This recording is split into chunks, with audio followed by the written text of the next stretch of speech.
أعوذ بالله من الشيطان الرجيم بسم الله الرحمن الرحيم لقد كان لكم في رسول الله أسوة حسنة. وسطی درس میں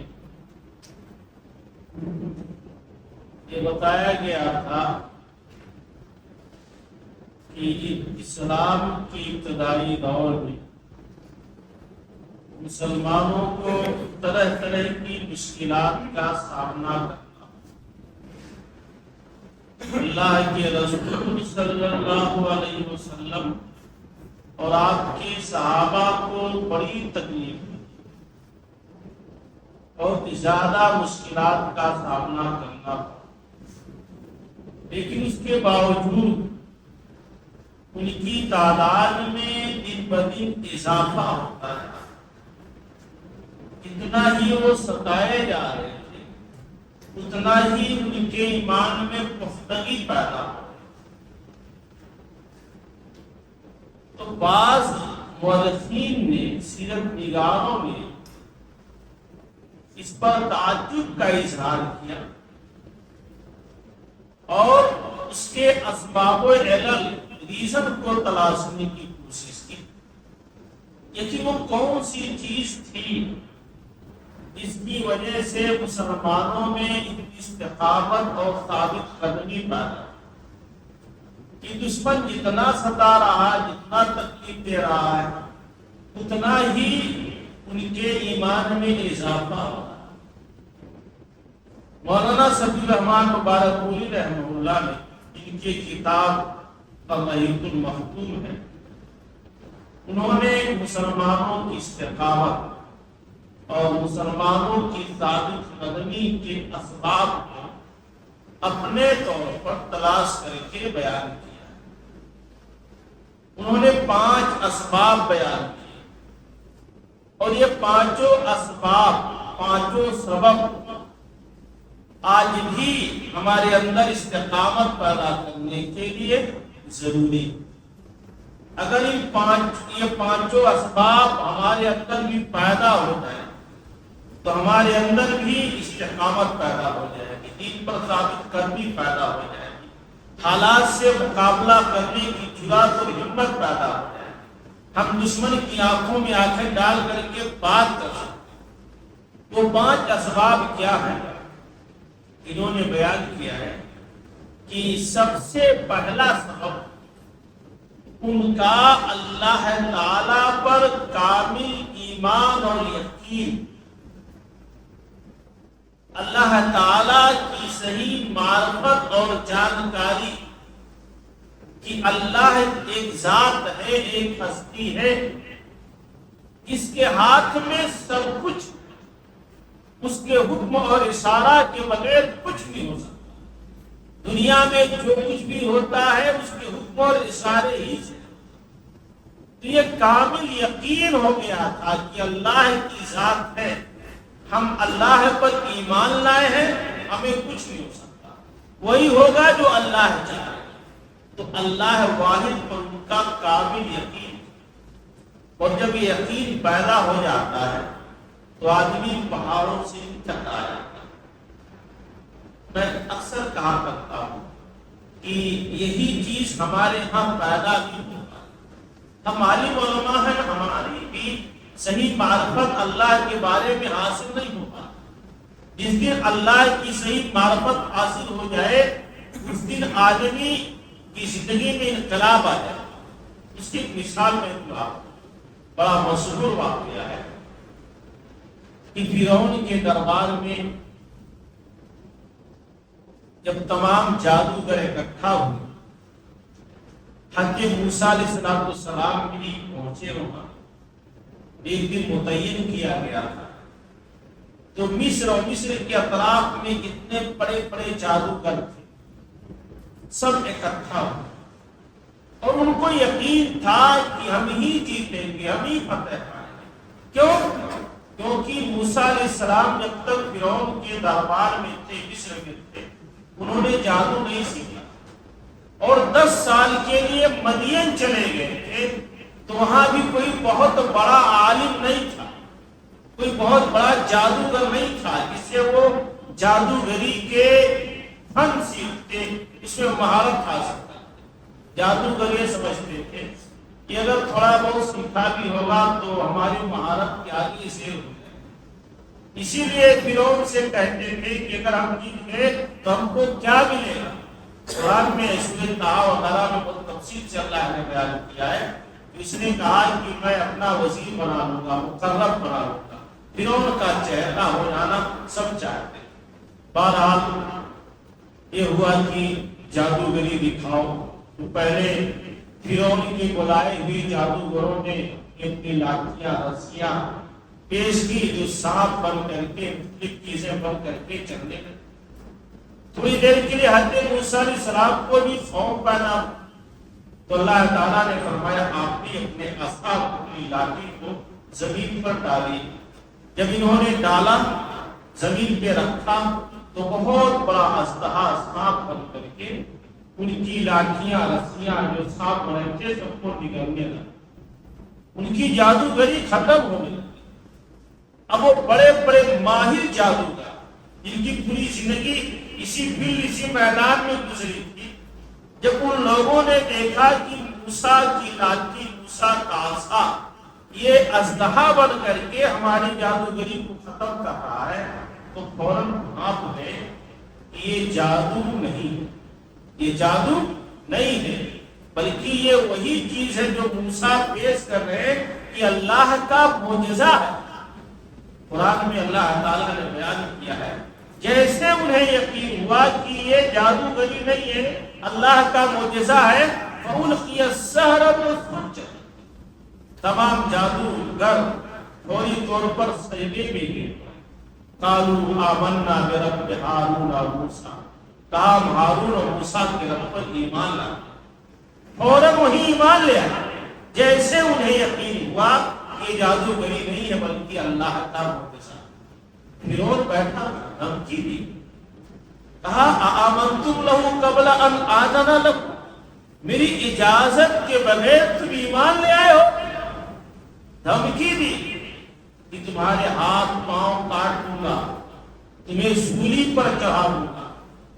لیکن ابھی جو تھوڑی دیر پہلے فرعون کے اشارے پر ناچ رہے تھے، تھوڑی دیر پہلے جو اس کے حکم اشارے کے منتظر تھے، انہوں نے فرعون کی آنکھوں میں آنکھیں ڈال کر کے کہا کہ فَقْسِي مَا أَنْتَ قَالٍ، اے کہ لَن نُؤْثِرْكَ عَلَىٰ مَا جَاءَنَا مِنَ الْبَيِّنَاتِ، کہ جو دلیل، جو رب کی معرفت ہم کو حاصل ہو گئی ہے، ہم اس پر تجھے ترجیح نہیں دے سکتے۔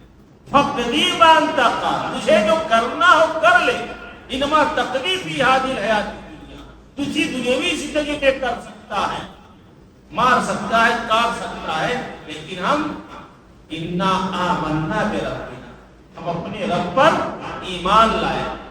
تب تھوڑی دیر پہلے ایمان لائے اور اتنا حوصلہ پیدا ہو گیا، رب کی معرفت حاصل ہوتے ہی فرعون جیسے ظالم و جابر بادشاہ کی آنکھوں میں آنکھیں ڈال کر کے بات کرنے لگے۔ تو یہ بنیادی چیز ہے، اس کو ہم لوگ کبھی کبھار عقیدہ کہتے ہیں، عقیدہ، لیکن یہ عقیدہ ہمارا تھوڑا سا کتابی ہے، سنی سنائی پڑھا پڑھائی، وہ یہاں نہیں راسخ ہو رہا، یہاں نہیں پہنچ پا رہا۔ جس دن یہاں پہنچ پائے گا، پہنچ جائے گا، وہاں ہمیں کسی بھی حکمراں سے ڈرنے کی ضرورت نہیں ہے، کوئی بھی پارٹی ہو، کوئی بھی تنظیم ہو، خوف کھانے کی ضرورت نہیں ہے، کیونکہ اس وقت ہمیں یقین ہو جائے گا کہ موت و حیات کا ایک دن مقرر ہے، کسی کا ڈر خوف نہیں رہ جائے۔ یہی چیز صحابہ کو حاصل ہو، اللہ کی جتنا ستاتے تھے، جتنا مارتے تھے، اتنا ان کے ایمان میں اضافہ ہوتا تھا، ان کی تعداد میں اضافہ ہو رہا۔ یہ پہلی چیز تھی جو صحابہ میں استقامت پیدا کر، اور دوسری چیز تھی اللہ کے رسول صلی اللہ علیہ وسلم پر ایمان اور آپ کی باتوں پر کامل یقین کہ اللہ کے رسول جو کہہ رہے ہیں یہ سچ ہے، یہ برحق ہے، یہ غلط نہیں ہو سکتا۔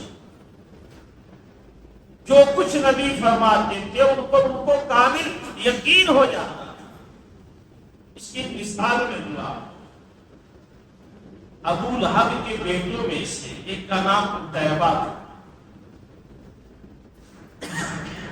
وہ اللہ کے رسول صلی اللہ علیہ وسلم کو بہت ستاتا. ایک دن اتنی گستاخی کی کہ آپ کا گریبان پکڑ کر کے آپ کا حلقہ مارا اور کہا والنجم اذا ہوا کا میں انکار کرتا. اس بدبخت نے نبی کے چہرے پر تھوکنا چاہا لیکن تھوک نہیں پڑا. اللہ کے نبی کو بہت تکلیف دی. اللہ کے نبی نے فرمایا کہ اللہ اس پر اپنے کتوں میں سے کوئی کتا مسلط کر. سلط علیہ کلبا من کلابی، اپنے کتوں میں سے کوئی کتا مسلط کر. اللہ کے نبی نے دعا کی. چند مہینوں بعد ملک شام میں تجارت کے لیے گیا پورے قافلے کے ساتھ. شام میں جب وہاں پڑاؤ ڈالا ان لوگوں نے تو دیکھا کہ ایک شیر منڈلا رہا ہے، چل رہا ہے. دیکھتے ہی اس نے کہا یہ شیر مجھ کو کھا جائے. لوگوں نے کہا کہ وہ بھی چلا جائے. کہا نہیں، محمد صلی اللہ علیہ وسلم انہوں نے مکہ میں مجھ سے کہا تھا. دیکھو مکہ میں رہتے ہوئے بھی انہوں نے مجھ کو مار ڈالا. انہوں نے کہا کہ اس کو بیچ میں سلایا، اونٹوں کو چاروں طرف سے رکھا، لیکن رات کے وقت شیر آیا اور اس کا سر پکڑ کر کے پھاڑ دیا، چیر دیا اور وہ مر گیا. ایک دشمن کو بھی نبی کی باتوں پر یقین. دنیا کا ایک ہی بدنصیب شخص ہے جس کو اللہ کے نبی نے اپنے ہاتھ سے قتل کیا، وہ ہے ابی بن خلف. پوری جنگوں میں 28 سے زیادہ جنگیں ہمارے نبی نے لڑی ہیں، اس میں آپ نے کچھ شرکت کیا ہے لیکن کسی پر آپ نے تلوار نہیں چلائی.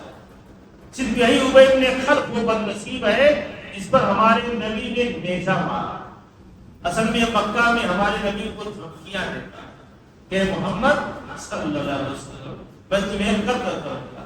اللہ کے نبی خاموش رہتے، بار بار کہتا جہاں ملتا تہاں کہتا. تو آپ نے فرمایا تم نہیں، میں تمہیں قتل کروں گا انشاءاللہ. بہرحال بات آئی ختم ہو گئی. جنگ احد کے دن جب مسلمان شکست کھا گئے، 70 سے زیادہ شہید ہو گئے اور بہت سے لوگ زخمی ہو گئے. اللہ کے نبی خود بچتے بچاتے آپ ایک کھاتی میں جا کر کے چھپ گئے. آپ کے صحابہ ابو بکر عمر کے بڑے بڑے صحابہ آپ کے ساتھ گئے، وہاں چھپ گئے. اسی دوران یہ ابی بن خلف آپ کو چیلنج کرتا ہوا گیا. کہا کہ کہاں ہے محمد، یا تو وہ رہیں گے یا تو میں رہوں گا. بعض صحابہ نے کہا کہ اللہ کے نبی آپ اجازت دیجیے اس کی گردن مارو. آپ نے کہا آنے دو. جب وہ قریب آیا تو اللہ کے نبی نے ایک صحابی حارث بن سما نام کے صحابی تھے، ان سے ایک نیزہ لیا پھینکنے والا، اور آپ نے اس کو ایسے پھینکا کہ یہاں گلے کے نیچے تھوڑی سی جگہ خالی تھی جو خود جنگی لباس پہنے ہوئے تھا، وہیں جا کر کے لگا. یہ گھوڑے سے بدحواس ہو کر گیا اور بڑبڑاتا ہوا بھاگا کہ محمد نے مجھ کو قتل کر. لوگوں نے کہا کہ پھر دیکھا دے معمولی خراش آیا، خون بھی نہیں بہ رہا ہے. کہا نہیں، انہوں نے مکہ میں مجھ سے کہا تھا کہ میں تمہیں قتل کروں گا. مولانا سعد الرحمان صاحب نے اسی چند صفحات کے بعد لکھا ہے، اس نے قسم کھا کے کہا کہ اللہ کی قسم اگر مجھ پر تھوک دیتے تب بھی میں ہلاک ہوں گا. مجھے یقین ہے کہ میں بچ چکا ہوں. اور واپس ہوتے ہی مقامی شریف میں پہنچ کر کے اس کا انتقال ہو مر گیا.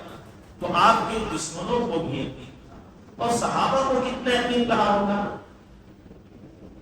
صلح حدیبیہ میں یہ صلح کی گئی تھی کہ جو قبیلہ اس فریق کے ساتھ رہنا چاہتے تھے تو بنو خزاعہ بنو بکر یہ جو قبیلے تھے جو آپس میں لڑتے رہتے، ان میں سے ایک قبیلہ کفار کی طرف سے ہو گیا اور ایک قبیلہ مسلمانوں کی طرف، مسلمانوں کا حلیف بن گیا. چند مہینہ گزرا تھا کہ کفار کا جو حلیف قبیلہ تھا اس نے رات کے وقت اس قبیلے پر حملہ کر دیا جو مسلمانوں کا عالم تھا، مسلمانوں کا دوست تھا، اور اتنی بے دردی سے ان کو مارا کہ وہ حرم میں جا کر کے پناہ لیے تک بھی نہیں چھوڑے، اور مشرکین نے بھی ان کی کیوں مدد کی؟ وہ لٹا پٹا قبیلہ روتا بلبلاتا اللہ کے نبی کے پاس پہنچا۔ اللہ کے نبی کو آپ نے فوراً ابو بکر صدیق اور بعض صحابہ سے جنگ کی تیاری کا حکم دیا کہ مشرکین نے عہد و پیمان توڑ دیا۔ اسی بیچ میں مشرکین کو احساس ہوا کہ ہم سے بہت بڑی غلطی ہوئی، پھر ابو سفیان کو بھیجا۔ ابو سفیان نے نبی سے ملاقات کی، نبی نے کوئی گفتگو نہیں کی۔ ابو بکر عمر سب سے علی بن ابی طالب نے مشورہ کیا کہ جا کر کے مسجد میں اعلان کر دو کہ ہم پھر سے اس معاہدے کو جوڑنا چاہتے ہیں۔ بہرحال کسی نے نہیں سنا ہے، واپس آ گیا۔ اللہ کے نبی نے جنگ کی تیاری کی اور اللہ تعالیٰ سے دعا کی کہ کوئی بھی جاسوس مکہ نہ پہنچنے پائے۔ اسی دوران ایک صحابی حاتب بن ابی بلتہ رضی اللہ تعالیٰ، ان کے کچھ قریبی رشتے دار بلکہ بچے غالباً مکہ میں تھے۔ انہوں نے سوچا کہ یہ اطلاع مشرکوں تک پہنچا دوں اور اس کے بدلے میں وہ میرے بچوں کی حفاظت کریں، اور انہوں نے ایک سارا نامی عورت کو ایک خط دیا کہ جا کر کے مشرکین تک پہنچا دینا کہ مسلمان مکہ پر چڑھائی کرنے۔ وہ عورت خط لے کر کے روانہ۔ اللہ کے نبی کو وحی کے ذریعہ اطلاع مل گئی کہ سارا نامی ایک عورت ایک خط لے کر کے جا رہی۔ اللہ کے نبی صلی اللہ علیہ وسلم نے 4 صحابی، حضرت علی، حضرت مصعب، زبیر، ایک اور ہے، 4 صحابہ کو آپ نے روانہ کیا کہ جا کر کے روضے خاک پر تمہیں ایک عورت ملے گی، اس کے پاس ایک خط۔ یہ لوگ تیزی سے گھوڑے پر سوار ہو کر کے وہاں پہنچے تو دیکھا واقعی ایک عورت وہاں موجود ہے، اور وہ حوضت جو ان پر لگاتے تھے گولی کی شکل میں، حوضت سے اس کو نیچے اتارا، حوضت کی تلاشی لی، کہیں کوئی خط نہیں ملا۔ پریشان ہو گئے کہ خط کہاں؟ اس نے بھی بتایا کہاں کوئی خط نہیں۔ تو حضرت علی رضی اللہ تعالیٰ عنہ نے کہا کہ لَتُخْرِجَنَّ الْكِتَابَ، کہا کہ عورت تم خط نکال دے ورنہ ہم تجھے ننگا کر دیں گے، کیونکہ اللہ کے رسول نے ہم کو بھیجا ہے۔ وَمَا كَذَبَ رَسُولُ اللَّهِ، اور اللہ کے رسول جھوٹ نہیں بول سکتے، تیرے پاس خط ہے۔ مطلب اتنا یقین تھا۔ جب اس عورت نے دیکھا کہ یہ خط لے کر کے رہیں گے تو اس نے کہا کہ چہرہ ادھر پھیر۔ تو بعض مورخین نے لکھا ہے کہ بال کے جوڑے میں اس نے خط چھپایا ہوا۔ اس صحابہ کو یقین تھا کہ نبی نے کہا ہے تو غلط نہیں ہو سکتا۔ ہمارے یہاں کیا ہے، 1 2 نہیں، سینکڑوں نہیں، ہزاروں حدیثیں سنتے ہیں، کہاں یقین ہو پاتا ہے کہ یہ اس کی صداقت کیا ہے، یہ ہمارے لیے نقصان دہ ہے، یہ ہمارے لیے مفید ہے، یہ ہماری ترقی کا ذریعہ ہے، یہ ہماری تنزلی کا ذریعہ ہے، ہماری ذلت و رسوائی کا سبب ہے، کہاں یقین ہو پا رہا ہے؟ اس لیے استقامت بھی نہیں ہو پا رہے، اس لیے ہم دین پر قائم بھی نہیں ہو پا رہے۔ تھوڑا سا شور ہوتا ہے، تھوڑا سا دشمن کی طرف سے ہوا ہوتا ہے، ہم ڈرنے لگتے ہیں، کانپنے لگتے ہیں، بہت ساری چیزوں میں تبدیلی لے آتے ہیں۔ تو صحابہ میں تو استقامت پیدا ہوئی۔ پہلا سبب یہ کہ اللہ پر قابل یقین تھا، اور دوسرا سبب یہ کہ اللہ کے نبی کی باتوں پر یقین تھا۔ ایسے 5 اسباب انہوں نے بیان کیے، انشاءاللہ آگے کے درس میں تسلسل سے اس کو بیان کیا جائے گا۔ اللہ تعالیٰ ہم سب کو کتاب و سنت کی صحیح و سچی سمجھتا فرمائے، اور ہمارے اندر بھی وہ اوصاف و صفات و کمالات پیدا فرمائے جن کے ذریعہ ہمارے اندر بھی استقامت پیدا ہو، ثابت قدمی پیدا ہو۔ العالمین تمام مسلمانوں کی ایمان کو مضبوط بنا، تمام مسلمانوں کو قرآن حدیث کی باتوں پر مکمل یقین کرنے والا بنا۔ العالمین ہمارے قدم بھی ثابت قدم کر۔ العالمین ایک دنیا میں زندہ رہنا غلام زندہ جب ہمارا خاتمہ ہو ایمان سلام ہو۔ آمین۔ السلام علیکم ورحمۃ اللہ۔